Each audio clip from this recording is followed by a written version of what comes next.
नमस्कार। एबीसी चेकमा तपाईलाई हार्दिक स्वागत छ दर्शकबिन। म सन्तोष भिके थापा। नेपाली राजनीतिमा यति बेलाको सबैभन्दा ठूलो विवाद हो नागरिकता विधेयकको। यो भन्दा अर्को कुनै विषयको विवाद अहिलेको अवस्थामा सतहमा छैन, खरो चर्को र बहसमा पनि आएको छैन। छन् सत्ता गठबन्धन बीच भागबण्डाको विषय, एमालेको एक्लो चुनावी दाउका विषयहरू सतहमा छन्। बालेन र हरका बीचका ठोकाठोक र कामकाजी प्रतिस्पर्धाको चर्चा पनि चलिरहेकै छ। तर नागरिकता विधेयक जस्तो यति गम्भीर विषय यति बेला थप जटिल बनेको छ, किनकि यो विवादमा राष्ट्रपति संस्थाको भूमिका, सक्रियता र चासो एकसाथ बढ्दै गएको छ। उत्तिकै मात्रामा हस्तक्षेप बढ्दै गएपछि विवाद झन् चर्किएको छ।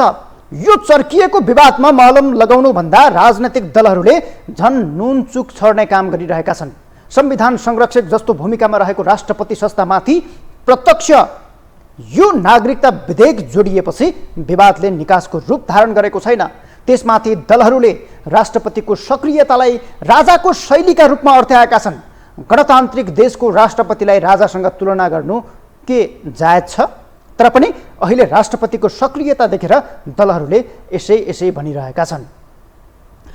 दर्शकबिन, राष्ट्रपतिको सक्रियता हुन त विगतदेखि नै सत्ता गठबन्धनसँग टक्रावको विषय बनेको थियो। सत्ताधारी गठबन्धन र राष्ट्रपति बीचको टर्म विगतदेखि नै मिलेको थिएन। संसद विघटन हुनु, राष्ट्रपतिले त्यसलाई आँखा चिम्लेर लालमोहर ठोक्नु र त्यसका विरुद्ध मोर्चाबन्दी हुनुले अहिलेका धेरै आयामहरूको जवाब दिइरहेको छ। त्यसमध्ये एउटा पटाक्षेपका रूपमा नागरिकता विधेयकलाई हेर्न खोजिएको छ र यो नागरिकता विधेयकमा राष्ट्रपतिले खेलेको भूमिकालाई दलहरूले सिधै राजाको हैकमवादी शैलीकासँग या त राजाको हैकमवादी शैलीसँग जोडेर हेरिरहेका छन्।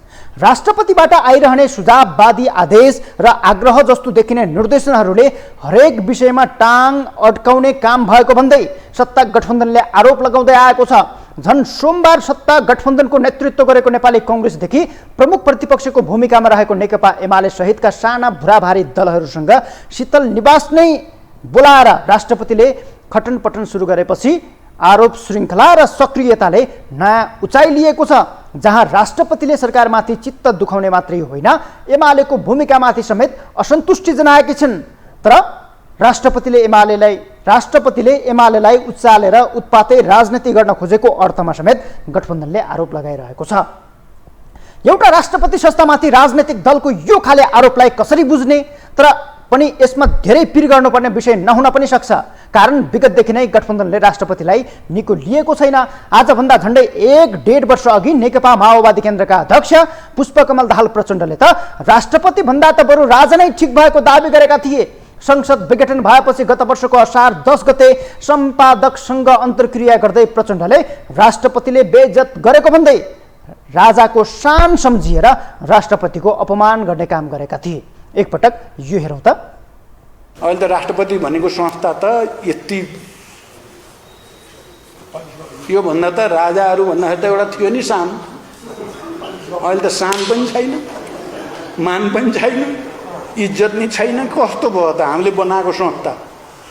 राष्ट्रपति त संस्था हो नि।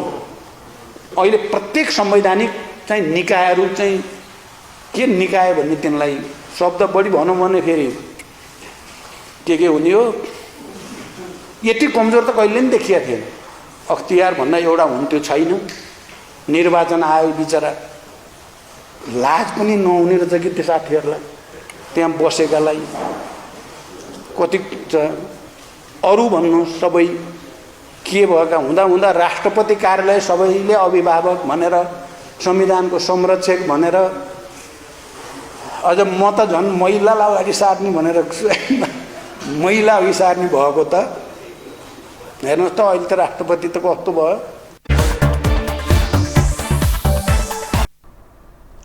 त्यसो भए नागरिकता विधेयकमा राष्ट्रपतिको भूमिकालाई कसरी बुझ्ने? राष्ट्रपतिको शैली राजाकै जस्तो हैकमवादी बनेको हो कि कार्यकारीको हुटहुटी राष्ट्रपतिमा पलाउँदैछ? नागरिकता जस्तो संवेदनशील विषयमा सत्ता गठबन्धन किन जोरी खोज्दैछ? एमाले कांग्रेसदेखि राप्रपा जस्ता दलहरू बोलाएर राष्ट्रपतिले दिन खोजेको सन्देश के हो? अब नागरिकता विधेयकको निकास के होला? शीतल निवासका गतिविधिमाथि शीतल निवासकै जवाब आजको एबीसी चेक यिनै विषयहरूमाथि केन्द्रित रहेको छ। नेकपा एमाले यसअघि अध्यादेश मार्फत प्रस्तुत गरेकै व्यवस्था नागरिकता विधेयक हो। त्यति बेला सरकार प्रमुखको हैसियतले नेकपा एमालेका अध्यक्ष केपी शर्मा ओलीले अध्यादेश जारी गर्दा राष्ट्रपति विद्यादेवी भण्डारीले सहजै स्वीकार गरेकी थिइन्, जुन सीमित अवधिका लागि थियो। अहिले तिनै विषय व्यवस्था र स्वार्थसहित सत्ता गठबन्धन नेतृत्वको सरकारले नेपाल नागरिकता ऐन 2063लाई संशोधन गर्दै कानुन बनाउन खोजिरहेको छ। त्यो संसदका दुवै सदनबाट पारित भएर शीतल निवास पुग्ने मात्रै होइन, हावा खाएर फर्किएको पनि छ। राष्ट्रपतिले विधेयकलाई अध्ययन गरी 15 बुँदे सन्देशसहित पुनर्विचारका लागि फर्काएपछि सत्ता गठबन्धन टकरावमा उत्रिएको हो। संसदको बहुमतले त्यसलाई संसदको प्रतिनिधि सभाबाट पुनः पारित गरी राष्ट्रिय सभामा पठाएको छ र राष्ट्रिय सभाको आइतबार बसेको बैठकले यसलाई संसदीय समितिमा छलफलका लागि या त छलफलको विषय बनाउन आवश्यक रहेको भन्दै समितिमा पठाएको छ, जहाँ सत्ता गठबन्धनकै बहुमत रहेको छ। तर यही विषयमाथि सत्ता पक्ष र प्रतिपक्षले आफ्नै तर्क वितर्क गरिरहेका छन्। नेकपा एमालेका सांसद देवेन्द्र दाहालले राष्ट्रपतिले पठाएका सुझावलाई सम्बोधन गर्नै पर्ने बताएका छन्। प्रतिनिधि सभाको राज्य व्यवस्था समितिमा 2 वर्ष छलफल भएर 7 वर्ष प्रावधान राख्ने सहमति भएको उल्लेख गर्दै उनले यो फास्ट ट्र्याक मार्फत विधेयक ल्याउनु पर्ने आवश्यकता नभएको समेत औँल्याएका छन्। एकपटक हामी त्यो भनाइ हेर्दैछौँ। राज्य व्यवस्था समितिमा निर्णय भएर चाहिँ 7 वर्ष प्रावधान राख्नु भनेर त्यो निर्णय भएको थियो। त्यो विषयलाई यसमा एड्रेस गर्न के समस्या थियो, किन गरिएन, गर्नु पर्थ्यो। र अब यसलाई चाहिँ राष्ट्रिय सहमतिका नाममा त्यसलाई फिर्ता लिएर फेरि चाहिँ फास्ट ट्र्याकबाट ल्याउनु पर्ने आवश्यकता देखाएको थियो। त्यसले गर्दा राष्ट्रपतिज्यूले औल्याउनु भएको छ, त्यो विषयमा पनि औल्याउनु भएको छ। राष्ट्रपतिज्यूले यति वर्ष राख्नु उति वर्ष राख्नुपर्छ भन्ने त कुरा आएन, तर उहाँले स्पष्ट औल्याउनु भएको छ र त्यो विषयमा क्लियर हुनु पर्यो, प्रष्ट हुनु पर्यो।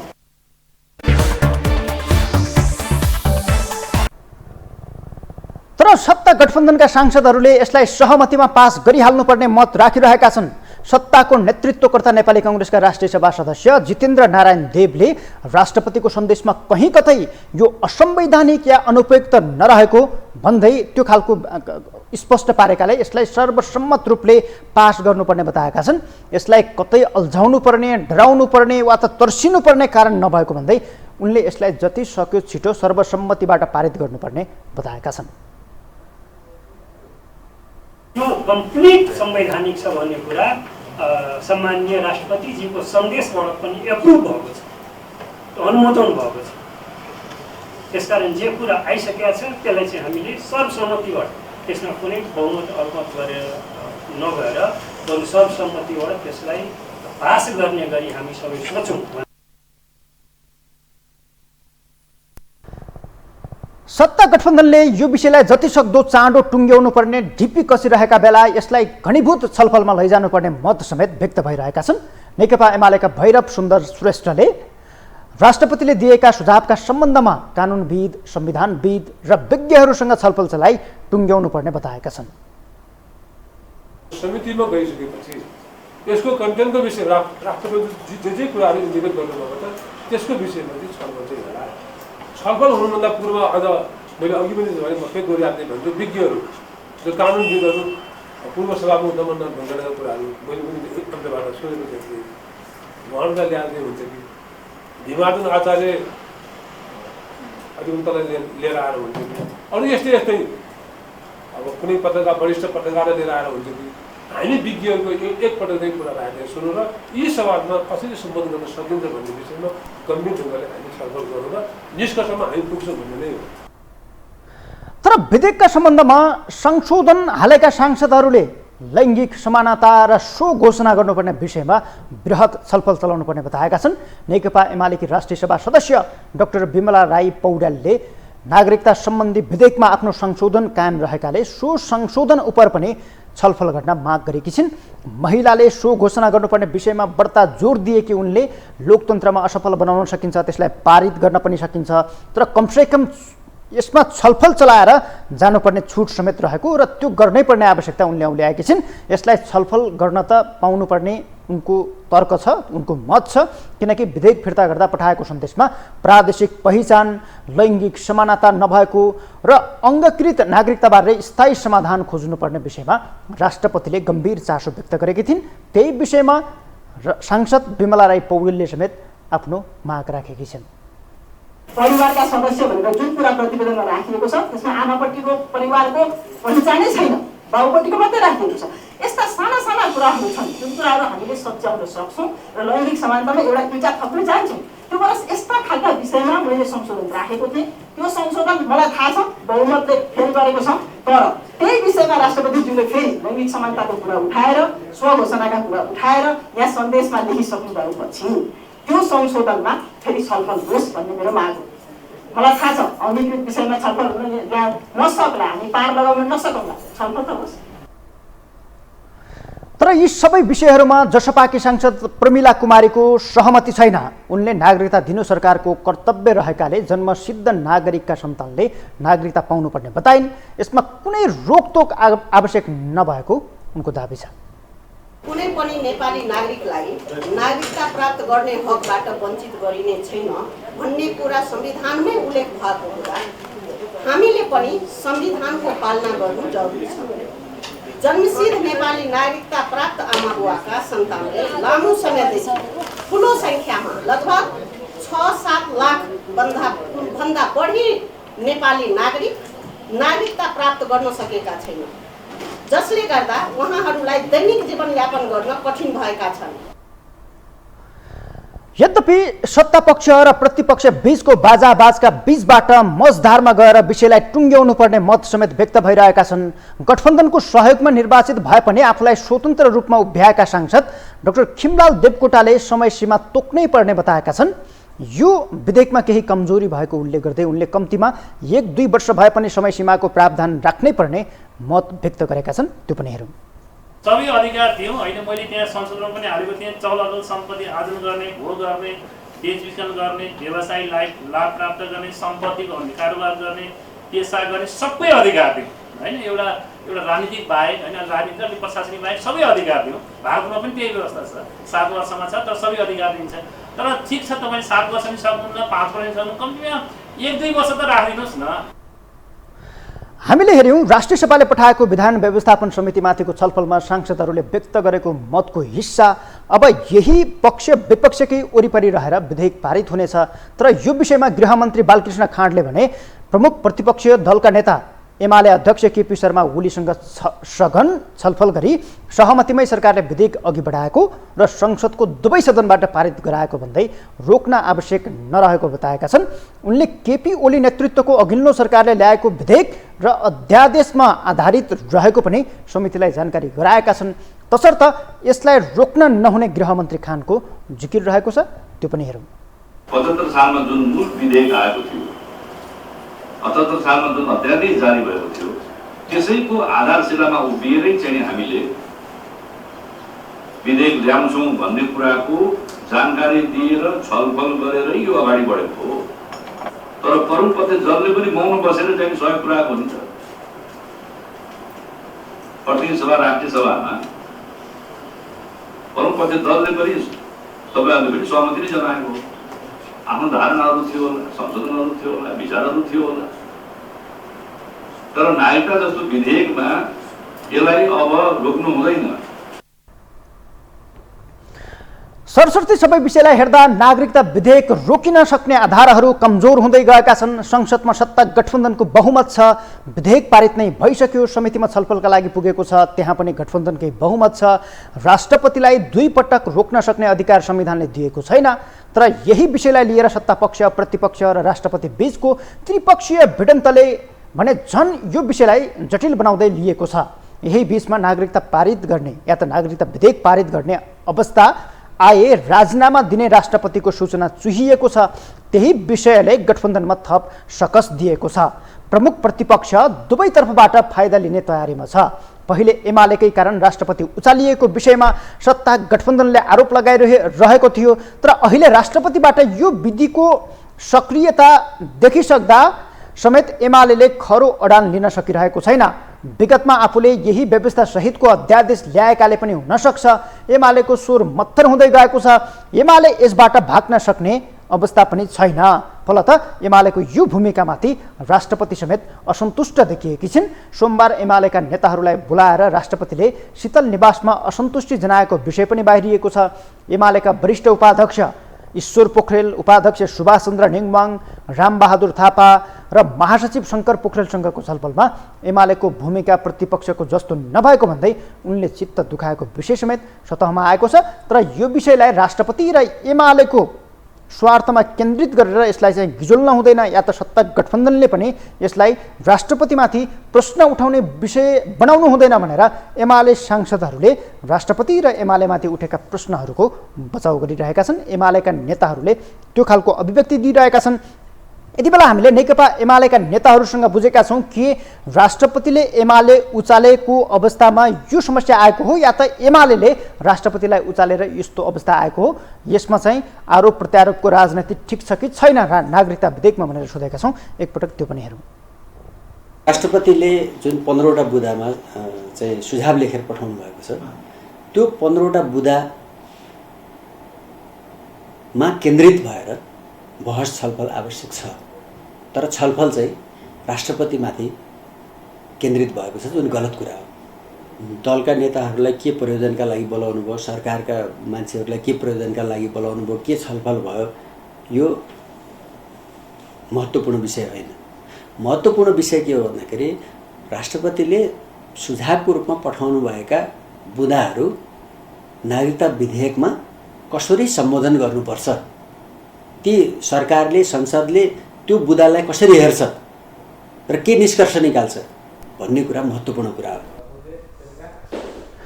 यो विषयमा राष्ट्रपतिले सत्ताको नेतृत्वकर्ता नेपाली कांग्रेसलाई समेत बोलाएर शीतल निवासमै छलफल गरेकी छिन्। सोमबार प्रधानमन्त्री शेरबहादुर देउबा सहित पार्टी उपसभापति धनराज गुरुङ, महामन्त्री गगन थापा र सञ्चार मन्त्री ज्ञानेन्द्र बहादुर कार्कीले शीतल निवासमा छलफल गरेका थिए, जहाँ देउबाले जुन अध्यादेश ओलीले ल्याएका थिए त्यही व्यवस्था अहिलेको विधेयकमा रहेको भन्दै आफ्नो विधेयकको बचाउ गरेका थिए। अहिले ओलीको भूमिकालाई समेत उनले डबल स्ट्यान्डर्ड भनेका थिए। 6-7 लाख मानिस नागरिकता विहीन भएको उल्लेख गर्दै देउबाले यो ल्याउन हतार भएको समेत बताएका थिए। तर राष्ट्रपतिले कांग्रेस जस्तो पुरानो राजनैतिक दलले अरूको पछि लाग्न नहुने समेत बताएको भनेर त्यो विषय समेत यति बेला चाहिँ चर्चामा छ। सीधा अर्थमा भन्दा प्रचण्ड जस्ता नेताहरूलाई भुइँ चढेर या त प्रचण्ड जस्ता नेताहरूको भुइँ चढेर कांग्रेसले कदम चाल्न नहुने समेत राष्ट्रपतिको भनाइ थियो भन्ने अर्थमा समेत यति बेला टिका टिप्पणी भइरहेका छन्। मधेसवादी दलको स्वार्थ अनुसार चल्न नहुने समेत यति बेला शीतल निवासको त्यो अडान रहेको अर्थमा समेत हेरिएको छ, जहाँ कांग्रेस महामन्त्री गगन थापासँग राष्ट्रपतिको ट्युनिङ मिलेको अर्थमा समेत विश्लेषण भइरहेका छन्। यो विषयलाई एउटा सहमतिका साथ टुङ्ग्याउनुतर्फ लाग्ने थापाको भनाइपछि राष्ट्रपति र थापा बीच चाहिँ अलि लामो कुराकानी भएको थियो भन्ने विषय समेत आएको छ। गगन थापाले यो विधेयकमा कमजोरीहरू छन्, त्यसलाई सम्बोधन कसरी गर्न सकिन्छ भन्ने विषयमा राष्ट्रपतिसँग कुराकानी गरेपछि त्यसलाई शीतल निवासले पनि सहज रूपमा लिएको छ भन्ने अर्थमा समेत यति बेला टिका टिप्पणी र विश्लेषणहरू भइरहेका छन्। पछिल्लो समय शीतल निवासको सक्रियता र राजनैतिक दलहरू त्यसमा पनि गठबन्धनले उठाएका प्रश्नहरूको विषयमा थप कुराकानी गर्नका लागि यति बेला हामीसँग राष्ट्रपतिका राजनैतिक सल्लाहकार डाक्टर लालबाबु यादव प्रत्यक्ष टेलिफोन सम्पर्कमा हुनुहुन्छ। डाक्टर साहब नमस्कार, स्वागत छ एबिसी चेकमा। नमस्कार, अलिक क्लियर चाहिँ आवाज आओस्। अब अहिले चाहिँ डाक्टर साहब राष्ट्रपतिको भूमिका या त शीतल निवासको पछिल्लो सक्रियतालाई लिएर विभिन्न कोणबाट विश्लेषण टिका टिप्पणी भइरहेका छन्। तपाईँ राष्ट्रपति विद्यादेवी भण्डारीज्यूको चाहिँ राजनैतिक सल्लाहकार हुनुहुन्छ, तपाईँले यो विषयलाई कसरी हेरिरहनु भएको छ? शीतल निवासका विषयमा जुन खालको बाहिर चर्चा छ, शीतल निवास भित्रै बसेर तपाईँले यो विषयलाई कसरी बुझिरहनु भएको छ? अब एउटा कुरा त हिजोको न्युजले म यो सरकार र खास गरेर नेपाली कांग्रेसलाई धन्यवाद दिन चाहन्छु। उहाँले हिजो सम्माननीय राष्ट्रपति महोदयसँग भेट्नु भएको छ र भेटपछि चाहिँ यो चाहिँ उहाँले जुन सुझावहरू पुनर्विचारको लागि सुझावहरू दिनुभएको छ त्यसको चाहिँ उहाँले चाहिँ स्वीकार गर्नुभयो कि वास्तवमा सम्माननीय राष्ट्रपतिजीले जुन बुन्दाहरू दिनुभएको छ त्यो बुन्दाहरूमा के छ, हामीले केही कार्य गर्नुपर्छ भनेर उहाँ स्वीकार गर्नु। यसले के देखियो भने राष्ट्रपति महोदयले जुन कुराहरू दिनुभएको थियो सल्लाहको लागि, पुनर्विचारको लागि, त्यसमा चाहिँ उहाँले अहिलेको नेपाली कांग्रेस र नेपाली कांग्रेसको सभापति तथा वर्तमान सम्माननीय प्रधानमन्त्रीले यसलाई सकारात्मक रूपमा लिनुभएको छ। त्यसकारण यसलाई हामी पनि सकारात्मक रूपमा लियौँ र हामीले पनि के लेख्छ भने सिभिल सोसाइटी र चाहिँ इन्टेलेक्चुअल वकिल पत्रकारहरू यहाँहरूले सबै कुरा यसलाई हामी पोजिटिभ ढङ्गले अगाडि लैजाउँ। यस हिजोदेखि अलि धेरै पिक्चरहरू चाहिँ अब बदलिया छ। डाक्टर साहब जस्तो नि डाक्टर साहब अब अहिले जस्तो नेपाली कङ्ग्रेसका नेताहरूसँग या त प्रधानमन्त्री शेरबहादुर देउबा सहितको टिमसँग राष्ट्रपतिले छलफल गरिसकेपछि उहाँहरूले चाहिँ यो विधेयकमा कमजोरी छ त्यसलाई चाहिँ हामी पनि स्वीकार्छौँ तर यो पारित गर्ने चरणमा केही कमजोरीहरू हुन गयो भन्ने खालको स्वीकार्नु भएको थियो कि या त अब यो जस्ताको तस्तै फेरि पनि पारित गर्नु भएको छ यसलाई नै उहाँहरूले आफ्नो अडान बनाउनु भयो? होइन, यहाँले अलिकति चाहिँ यसो म एउटा ब्रिफिङ गरौँ। हिजो उहाँले जुन मिडियासँग नेपाली काङ्ग्रेसको महामन्त्री गगन थापाले भन्नुभयो, उहाँले के भन्नुभयो भने यसमा केही कुराहरू सुधार गर्नुपर्ने कुराहरू छन् तर त्यो सुधार गर्ने यति छिटो हुँदैन, त्यो किनकि अहिले समय पनि कम छ, संसदको म्याद पनि छैन, संसदले गर्नुपर्ने हो, त्यसकारण हुने कुराहरू अगाडि बढाउँ, नहुने कुराहरू बाँकी कुराहरू हामी पछि गरौँला भने त्यो एउटा पोजिटिभ चाहिँ एस्पेक्ट हो। तर त्यसले चाहिँ के हुन्छ भने कुन कुरा राम्रो कुन कुरा नराम्रो, कुन कुरा अहिले गर्ने कुन कुरा पछि गर्ने, त्यसलाई एउटा छलफलको विषय हाम्रो चाहिँ माननीय गगन थापाजीले एउटा राम्रो सन्देश दिनुभएको छ र मलाई लाग्छ गगन थापाजीको यो सन्देश होइन, नेपाल सरकारको प्रधानमन्त्री सम्माननीय प्रधानमन्त्री शेरबहादुर देउबाको र नेपाली काङ्ग्रेसको यो भर्सन चाहिँ आएको हो। जस्तो नि डाक्टर साहब अब त्यसमा जस्तो राष्ट्रपतिज्यूले चाहिँ जुन खालको 15 बुँदाहरू एक हिसाबले त्यो गम्भीर विषयहरूमाथि प्रश्न उठाएर त्यसलाई चाहिँ एकचोटि पुनर्विचार गर्नका लागि संसदमा फर्काउनु भयो तर ती विषयहरूमाथि चाहिँ संसदमा बहुमतवाला चाहिँ दलहरूले त्यो विषयलाई चाहिँ पुनर्विचार गर्न चाहेनन्। अहिले चाहिँ अब अहिले यसरी बुझौँ जस्तो सत्ता गठबन्धनमा आबद्ध दलहरू र त्यसमा पनि नेपाली काङ्ग्रेसले सत्ताको नेतृत्व गरेको नेपाली काङ्ग्रेसले राष्ट्रपतिको यो भेटपछि त्यसलाई पुनर्विचारका लागि तयार भएको अर्थमा बुझ्न सकिन्छ कि या त क्लियरै भन्नुभयो नि यसले चाहिँ पुनर्विचार गर्ने केही कुराहरू सुधार गर्नुपर्ने हो तर त्यही हो उहाँले अहिलेको संसद कम समयमा गर्ने हो कि कुन कुरा गर्ने हो त्यसमा छलफल उहाँहरूले गर्नु भनेपछि विधेयक पुनर्विचार हुन्छ भन्ने अवस्थामा यति बेला शीतल निवासले त्यो खालको सङ्केत पाएको छ? होइन, शीतल निवासले पाएको होइन, नेपाली काङ्ग्रेसका सभापति के अरे महामन्त्री गगन थापाजीले जुन दिनुभयो मिडियासँग कुरा गर्नुभयो त्यसमा चाहिँ यहाँहरूले पनि सिभिल सोसाइटीले पनि र समाजले पनि संसदले पनि यो कुराहरू चाहिँ भएछ कि यसमा केही जस्तो गगन थापाकै हकमा कुरा गर्नुपर्दा काङ्ग्रेस महामन्त्री गगन थापाले जुन खालको मिडियासँग त्यो प्रतिक्रिया दिनुभयो त्यही शैलीमा राष्ट्रपतिसँग पनि प्रस्तुत हुनु भएको थियो कि या त यो मिडियासँग मात्रै बोल्ने कुरा हो फेरि राष्ट्रपतिसँग अर्को सम्माननीय प्रधानमन्त्रीजी जानुभएको थियो, सञ्चार मन्त्री जानुभएको थियो, उपाध्यक्ष के गुरुङ जानुभएको थियो र गगन थापाजी हुनुहुन्थ्यो, उहाँहरूले मिलेर एकजना न बोल्ने हो, प्रधानमन्त्री बोल्ने त होइन नि, उहाँको महामन्त्री जहाँ पनि महामन्त्रीकै रोल हो बोल्ने। अब अहिले फेरि सत्ता गठबन्धनमै आबद्ध कतिपय दलहरूले राष्ट्रपतिको यो शैलीलाई लिएर चाहिँ तपाईँको राजासँग दाँत दिने या त विगतदेखि नै एउटा चाहिँ संसद विघटनको विषयलाई उठाएर नेकपा माओवादी केन्द्रका अध्यक्ष प्रचण्डले चाहिँ राष्ट्रपतिको शैली त योभन्दा बरु राजा नै ठिक थियो भन्ने खालको अभिव्यक्ति दिनुभएको थियो। त्यो अहिले सत्ता गठबन्धनमा आबद्ध दलहरूले कमेन्ट गर्न मिल्दैन, उहाँ ठुलो मान्छे हो गर्न मिल्दैन, तर मैले यहाँ पत्रकार महोदयलाई के भन्न चाहन्छु भने उहाँको सुरुदेखि अहिलेसम्मको पृष्ठभूमि एकचोटि अध्ययन गर्नुहोस् न। यो शैली राजाले आफ्नो पनि एउटा चाहिँ हिजो अस्तिले एउटा कुरा गर्ने, कहिले 15 वर्ष पर्ने, कहिले मैले 5-7 वर्ष गरे, मैले गरे म भन्नुहुन्छ, पार्टी पनि भन्नुहुन्न। अब मैले उहाँको विषयमा धेरै कुरा बोल्दिनँ तर उहाँको कुरा त यहाँले मूल्याङ्कन गर्ने हो। सरकारको प्रधानमन्त्री प्रमुख दल उहाँले एउटा कुरा भन्नुहुन्छ, उहाँले अहिलेसम्म प्रधानमन्त्री र नेपाली काङ्ग्रेसले कहिले सुन्नु भएको छ जथाभावी बोल्ने सम्माननीय राष्ट्रपति महोदयबाट? अब जस्तो नि डाक्टर साहब अब यहाँनिर कस्तो प्रश्न आयो भने पटक पटक सत्ता गठबन्धनका दलहरूले के विषयलाई चाहिँ प्रमुख बनाएर उठाइरहेका छन् भने यो अध्यादेश यसअघि नै या त यो विधेयकभन्दा अगाडि नै नेकपा एमालेका अध्यक्ष केपी शर्मा ओलीको नेतृत्वको सरकारले अध्यादेशका रूपमा ल्यायो, यही प्रावधानहरू राखेर यही व्यवस्था राखेर त्यसलाई राष्ट्रपतिले सहजै स्वीकार्नुभयो। अहिले त्यही विषयलाई हामीले चाहिँ विधेयकका रूपमा ल्याउन खोज्दाखेरि उहाँले रोक्न खोज्नुभयो।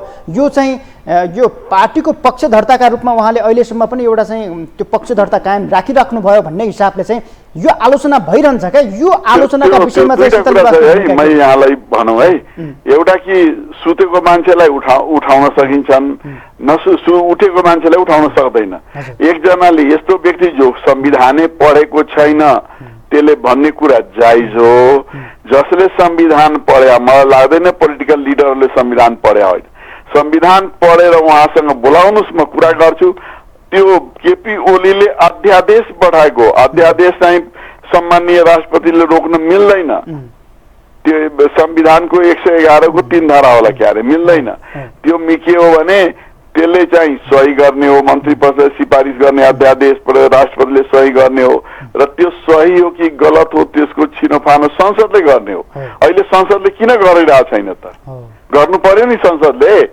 अध्यादेशमा के इरर थियो के थियो त्यो संसदमा छलफल किन भएन त अध्यादेशको सही हो कि गलत हो यसको मूल्याङ्कन गर्ने संसद हो अनि संसदमा अहिले चाहिँ के हो भने बहुमतमा चाहिँ नेपाली कांग्रेस र माओवादी र समाजवादी छन् उहाँले गर्नु पर्यो नि जनतालाई देखाउनु पर्यो कि यो केपी ओलीले जुन अध्यादेश लगाएको थियो त्यो अध्यादेश सम्माननीय राष्ट्रपतिको अधिकारको क्षेत्र भएन उहाँले सही गर्नै पर्छन् हामीहरूले संसदले यसको छिनोफानो मूल्याङ्कन गर्ने हो किन गरिएन त र अर्को कुरा भनौँ विधेयक जुन छ विधेयक र अध्यादेशमा फरक छ उहाँलाई सोध्नु होला विधेयकलाई चाहिँ हाम्रो संविधानको 111 हो कि 3 धारामा त्यो लेख्या रहेछ कि उहाँले चाहिँ पुनर्विचार गर्नको लागि संसदमा फिर्ता पठाउन सक्नुहुन्छ र त्यो फिर्ता पठाएर